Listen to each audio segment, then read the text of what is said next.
Hi, I'm Brian Gracely, and in this installment of our cloud computing series of videos, we're going to talk about software as a service, or SaaS. And we've talked a little bit in previous videos about infrastructure as a service, IaaS. We've talked about platform as a service, PaaS. And now we're going to talk about software as a service. And this is probably the sort of layer, if you will, or type of application that most people are most familiar with when we talk about cloud computing, because they're the applications that maybe they've used them within their business context, but in a lot of cases they've used similar types of applications in their personal lives, in their consumer sort of context. So things like Google Search, Twitter, Facebook, all the sort of on-demand, through your web browser applications that people have been using at home for a long time, Flickr, other things, for music, for photo sharing, for social media. Those are software as a service applications. Now, there are also business versions of these that many people are familiar with as well. Salesforce.com, Skype in some cases, WebEx. A lot of people use ADP for payroll. That's a type of software as a service. And there's many, many, many others. So let's talk about software as a service at the basic level, right? But let's also talk about how it's evolving and why it makes sense to talk about it in a broader cloud computing perspective. So we've talked before, sort of our traditional stack where we've got, hardware or infrastructure, we've got the OS, or sort of the platform for applications, and then we've got apps, right? So apps are where software as a service, we make that analogy in a cloud computing stack, okay? So if we were going to be really looking at this from the most simple model, well, software as a service lets us go directly from the application. It doesn't expose any of these underlying things to us. It doesn't tell us what kind of servers it's running on. It doesn't tell us what kind of networks it's on. It really doesn't tell us a whole lot about the application environment, development environment, or anything. It just shows us the application. And it gives that to us in a way that is self-service, meaning that we just went to the website and signed up for it, right? And it might be free, it might have a charge for it, but it's self-service. I could get engaged with the application by myself. It's on demand, right? I didn't have to put in a request to some organization in order to be able to get a login. I just logged in. I created a login. I started doing things with that application as soon as I wanted to. And as far as the applications were concerned, the application itself, it's sort of dynamic. It doesn't know if there's going to be 5,000 people coming and accessing the application in a day, or 500, or 500,000, right? So it's got to have a level of dynamic resource allocation under the covers to be able to service things, especially when you're a public service out on the internet. Now, we're all used to using software as a service as an end user. I just go directly to there via web browser. I start using the application. In many cases, it sort of has a look and feel to what I have on my desktop. But software as a service has really evolved.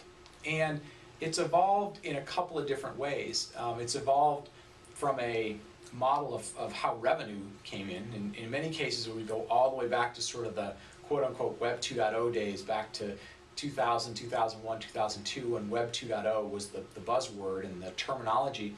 And really what that meant was a lot of startup companies were able to turn up software as a service applications, and they were paid for in one of two ways. One was they were ad supported, so they would put ads all over the website. You'd have some sort of ad interaction with the application, or at least sort of around you, and they'd sort of pay their bills that way. Or they supported a model that was called freemium. Freemium being a percentage of their users were using the service for free, and they would get a subset of all the features that were available, and that might be 60, 70, 80, 90% of their users were using it for free. They were using the good enough version of the application. And then there was sort of the premium. So you have free plus premium, you get that term freemium, and that might have been 5%, 1%, 10, 20%, but a much smaller portion, and they were willing to pay for the premium features, the premium functionality, more storage, more content, more sessions they could interact with. And that's sort of how software as a service got started. It got started as a public service, different ways for people to pay for it. Some were ad supported, some were freemium. But where it really evolved to, and where software as a service becomes very, very interesting, is that it's not just about one application anymore. It's about the way that applications get linked.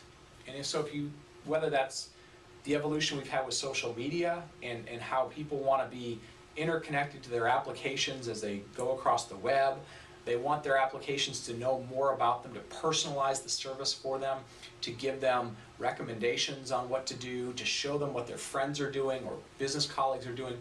And so software as a service has really evolved to be much more than just one person or a group of people interacting with your application. It's also, here's your SaaS application, and we'll just call it X. When you're interacting with that SaaS application, whether it's WebEx or whether it's Facebook or whether it's whatever it might be, behind the scenes, through APIs, it's interacting with dozens, if not hundreds of other applications all over the internet at any given time. And that's really how SaaS has evolved. It's gone from being sort of a single application to doing a couple things, right?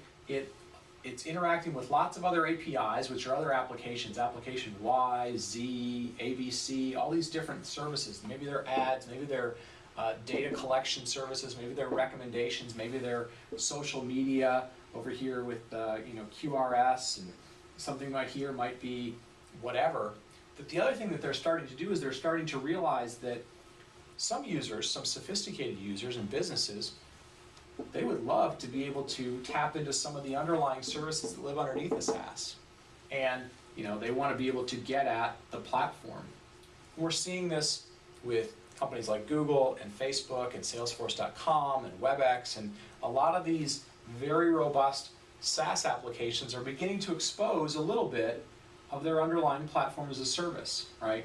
They're allowing applications that a customer might write to natively sort of take advantage of some of the underlying services or some of the underlying application characteristics. So SaaS is sort of an evolving model. It's evolving in really 2 or 3 ways. One, we're seeing it become more mainstream as some cases core to people's business, some cases context. We're seeing it evolve in terms of how many APIs and how many ways that it interacts with external services to deliver very, very robust services. So it's not just one application, it's really a mashup of many applications. And we're seeing it begin to sort of drift down and blur the lines between what's a SaaS and what's the underlying paths that may be exposed for businesses that want to interact with this.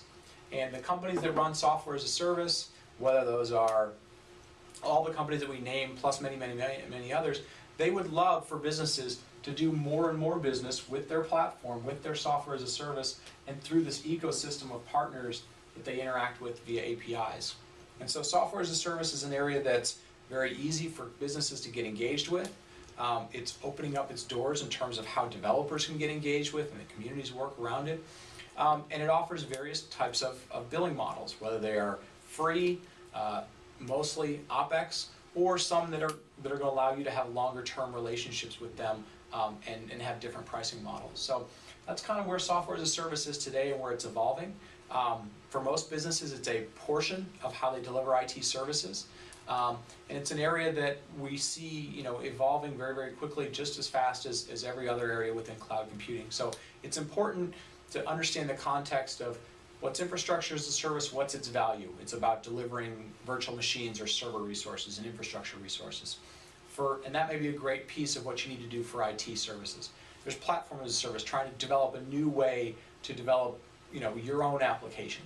And there's software as a service, which is purely about consumption and purely about doing things with applications without having to think about them. Somebody else manages them for you, somebody else takes care of them for you, and you just simply consume them as needed. And they're beginning to evolve into a way that allow you to have more robust applications. So hopefully that sums up software as a service for you. Hopefully this has been useful for you. Thank you for your time and thanks for watching.